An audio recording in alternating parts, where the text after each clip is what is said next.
and welcome back. I am Margaret Espahani, and I am here with Sister Shireen from Brahma Kumaris.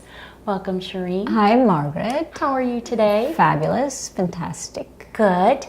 Well, we have been talking an enormous amount of soul fitness and a wide variety of different topics. And one of the things I'd like to talk to you about is a little bit about, the physical and the spiritual and how to integrate. Yeah, how to integrate. We live in a world that's constantly changing. You have trees and plants and stuff that exist and then they don't exist, but then we're spiritual human beings, or spiritual beings, not human, because that too goes away, so good correction.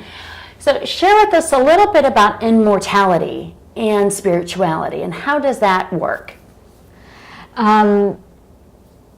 That we are immortal souls. Yes. This idea of immortality is something that we have to, it's a cultivated habit. Okay. It's a habit that you have to cultivate.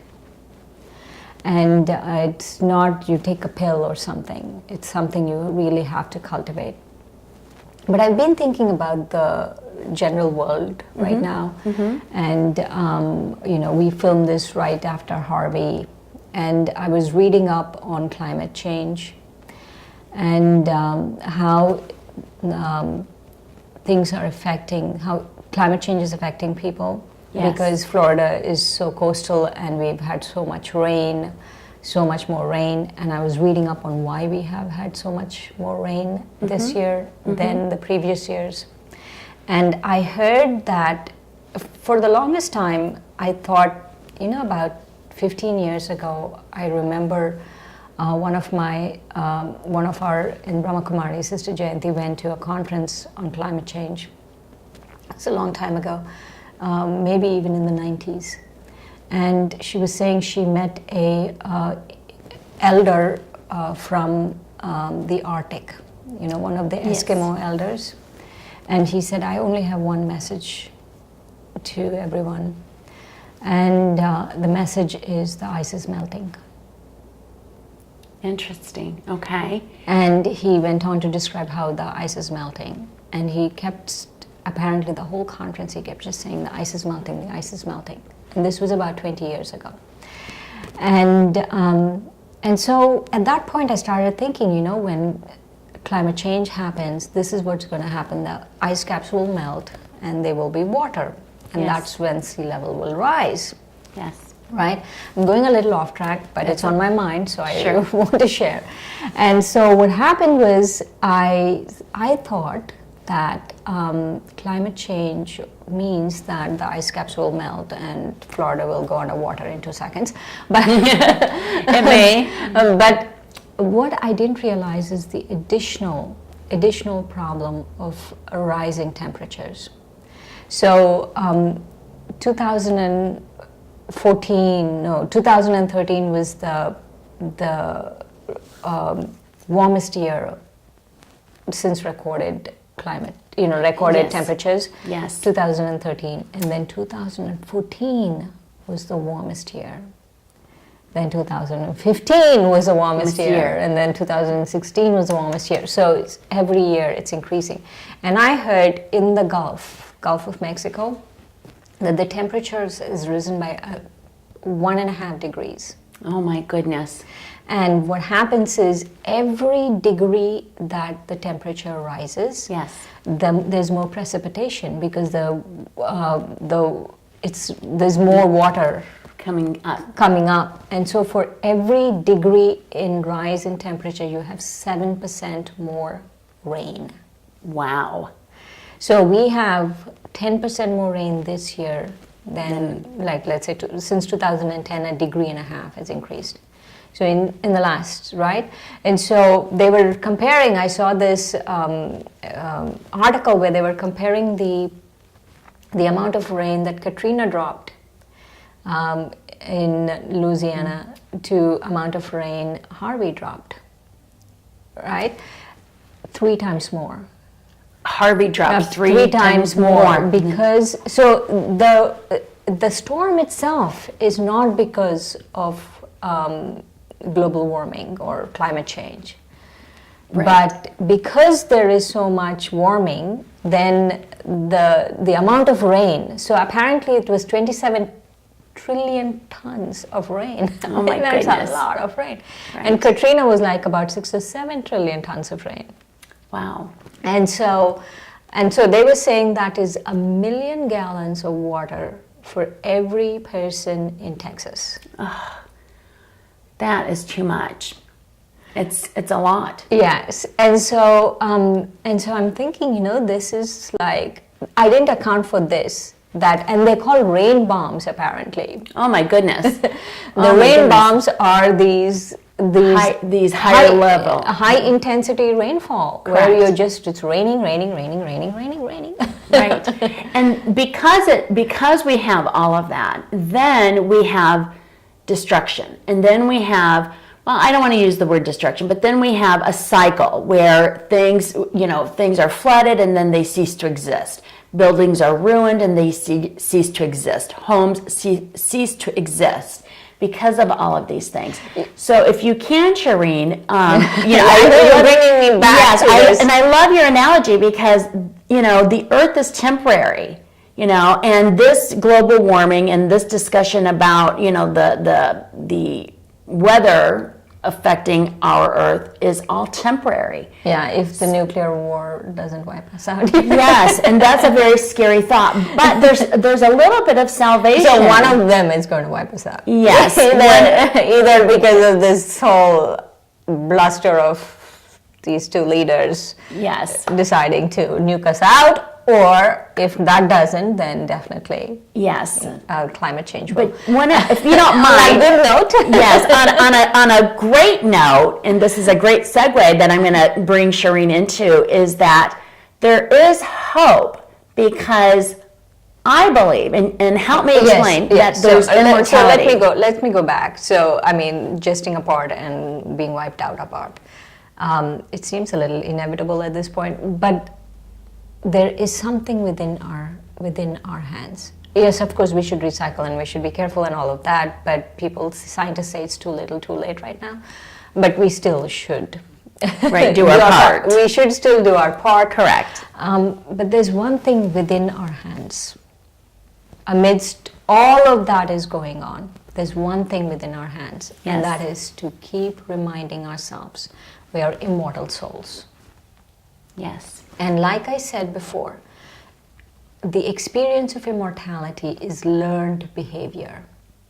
Okay. It's a learned thought pattern. Okay. And it's a learned thought pattern that becomes easy. And you know why it becomes easy? Because latent within us, there's a memory of immortality. We all, like we have a memory of love, Yes. we have a memory of immortality, that we are immortal. And so we just have to think about it enough that memory will resurface. So walk us through a quick exercise, if you can, Shireen, that will help us remind ourselves of immortality. There's the word immortal for a reason, because it does exist. Right. Okay. Right. So help us get there. Help us arrive to that realization, please. So we have to start thinking about ourselves. We have to start becoming comfortable with the fact that we are immortal. So I'm going to do this whole exercise in the first person. And I want you to follow me and talk to yourself the way I'm talking to myself.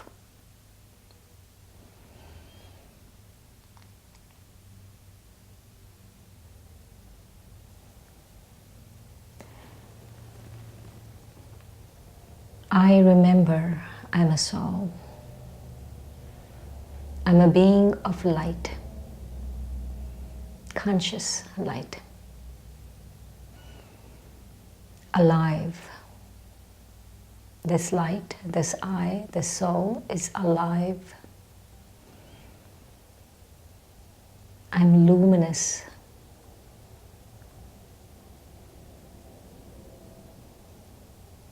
And with this awareness of being luminous, I remind myself that I'm neither born nor will I die. This light never goes out. Neither death nor disease No bullets, no bombs, no water. Nothing can destroy it because it's spiritual. Nothing physical can touch the soul. I'm in this body, but I'm separate from it.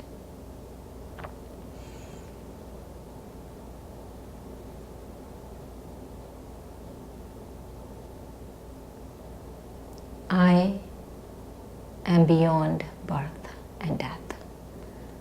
This is the soul.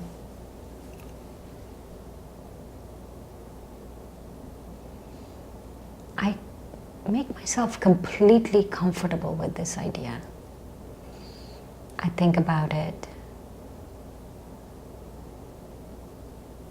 I feel comfortable and I talk to myself and say, I really am beyond birth and death. I will always be.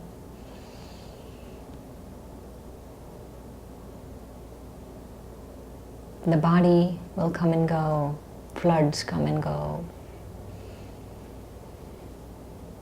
nuclear weapons come and go, bombs come and go, but I will always be.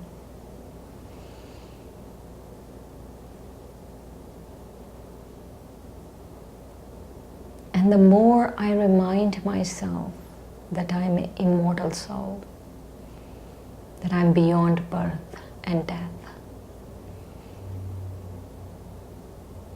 the more I become comfortable with the concept.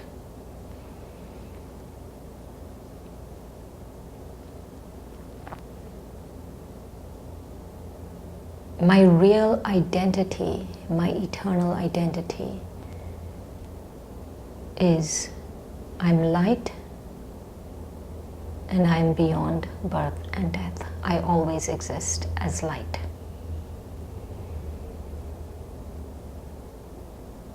And the more I align myself with my real identity, the more I become aware of my mortality.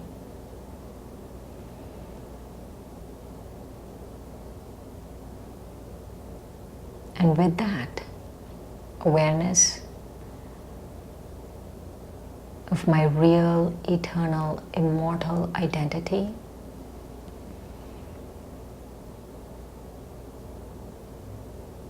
I establish myself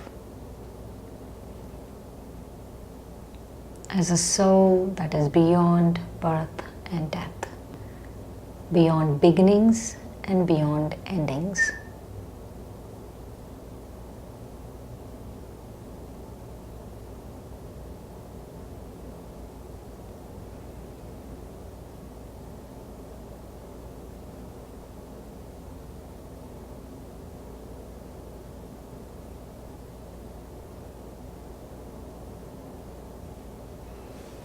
And with that thought, I come back to this room.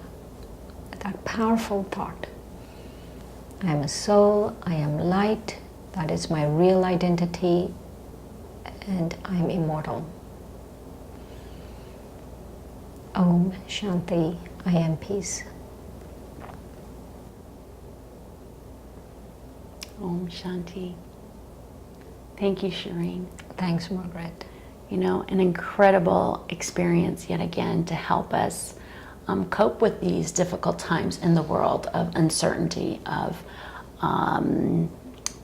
nuclear threats being thrown back and forth, or global warming and the implications it has on our earth and our surroundings. And so that gives us a little bit of calm in the middle of the storm, or, you know, they always say the eye of the hurricane is calm and still.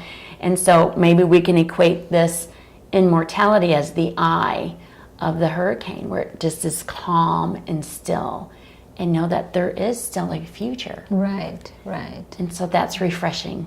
Right. Thank you, Shireen, once again for Thanks, Margaret. an incredible experience. We look forward to seeing you again.